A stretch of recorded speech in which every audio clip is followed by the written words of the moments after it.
നമസ്കാരം, മെട്രോ മാറ്റിനിയിലേക്ക് സ്വാഗതം.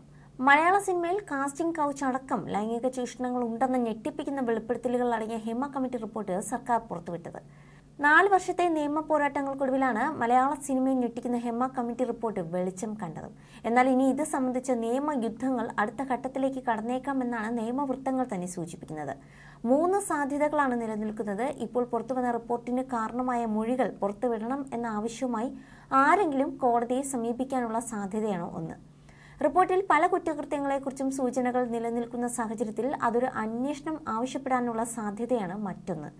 മൊഴി നൽകിയവരിൽ ആരെങ്കിലും സ്വമേധയാ മുന്നോട്ട് വന്ന് അക്കാര്യങ്ങൾ വെളിപ്പെടുത്തുകയോ പുറത്തുവിടാൻ നിയമവഴികൾ തേടുകയോ ചെയ്യുന്നതാണ് മൂന്നാമത്തേത്. ഇതിനുള്ള സാധ്യത തള്ളിക്കളയാനാകില്ലെന്നാണ് നിയമമേഖലയുമായി ബന്ധപ്പെട്ടവരും സിനിമാ വൃത്തങ്ങളും നൽകുന്ന സൂചന. ഇതിൽ ഏത് സംഭവിച്ചാലും അത് വലിയ നിയമ പോരാട്ടങ്ങൾക്കും വിവാദങ്ങൾക്കും ഇടയാക്കും എന്നതിൽ സംശയമില്ല. ഇതൊന്നും സംഭവിച്ചിട്ടില്ലെങ്കിൽ പോലും റിപ്പോർട്ടിലെ ശുപാർശകളിന്മേൽ ഇനി സർക്കാർ എന്തൊക്കെ നടപടികൾ സ്വീകരിക്കും എന്നതും പ്രധാനമായിരിക്കും. സ്ത്രീകൾക്ക് നേരെ നടന്ന ലൈംഗിക അതിക്രമങ്ങൾ അടക്കം കേട്ട് ഞെട്ടിപ്പോയെന്ന് ഹേമ കമ്മിറ്റി റിപ്പോർട്ട് തന്നെ പറയുന്നുണ്ട്. ഈ സാഹചര്യത്തിൽ കുറ്റകൃത്യം നടന്നിട്ടുണ്ടെന്നും അതിനാൽ ആ മൊഴികൾ പുറത്തുവിടണമെന്ന ആവശ്യമുയർത്തി കോടതിയിൽ ഹർജി എത്താൻ സാധ്യതകളും ഏറെയാണ്. സ്വകാര്യത സംബന്ധിച്ച നിയമപ്രശ്നങ്ങൾ ഉള്ളതിനാൽ ഈ മൊഴികൾ പുറത്തുവിടുന്നതിന് കോടതികൾ പച്ചക്കൊടി കാണിക്കാൻ സാധ്യത കുറവാണെങ്കിലും അത് നിയമയുദ്ധങ്ങൾക്ക് ശേഷമായിരിക്കും തീരുമാനിക്കപ്പെടുക. ഇതിനിടയിൽ പല വിവരങ്ങളും പുറത്തുവരാനും സാധ്യതയുണ്ട്. മറ്റൊന്നാണ്, ഇപ്പോൾ പുറത്തുവന്ന റിപ്പോർട്ടിൽ ഏതെങ്കിലും കുറ്റകൃത്യം നടന്നതായി ബോധ്യപ്പെടുന്ന സാഹചര്യത്തിൽ അക്കാര്യം അന്വേഷിക്കണമെന്ന ആവശ്യം ഉയരാനുള്ള സാധ്യത. പുറം സമൂഹത്തിന് മുമ്പിൽ വെളിപ്പെടുത്തിയില്ലെങ്കിൽ പോലും പ്രത്യേക കമ്മീഷനോ മറ്റോ അത്തരം കുറ്റകൃത്യങ്ങൾ അന്വേഷിക്കാനുള്ള സാധ്യതയും നിലനിൽക്കുന്നു.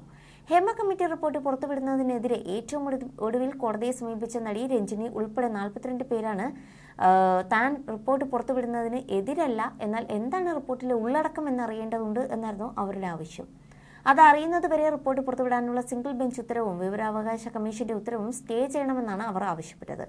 നൽകിയ മൊഴി അനുസരിച്ചുള്ള റിപ്പോർട്ട് പുറത്തുവിടുന്നതിലൂടെ തന്റെ സ്വകാര്യത ഹനിക്കപ്പെടുന്നു എന്ന വാദമാണ് അവർ ഉയർത്തിയത്. ഇത്തരത്തിൽ മൊഴി നൽകിയ ആരെങ്കിലും അത് സ്വമേധയാ പുറത്തുവിടുകയോ അല്ലെങ്കിൽ നിയമവഴി തേടുകയോ ചെയ്താലും നിയമയുദ്ധങ്ങൾ ഉറപ്പാണ്.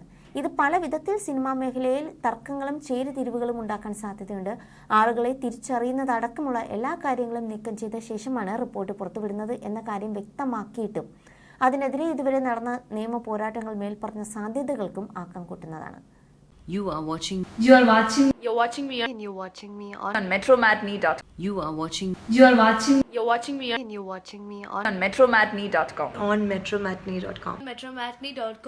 Metromatney.com. Subscribe for more videos.